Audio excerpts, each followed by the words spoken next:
Want to enable double tap to turn on or turn off your screen on Android phone?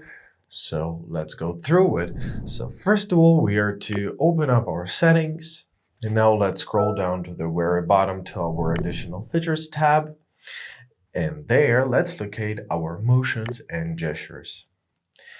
In this tab, we need two switches. The first one is to double tap to turn on the screen. It turns on the screen when you double tap it. Let's enable it. And double tap to turn off the screen. Let's enable it as well.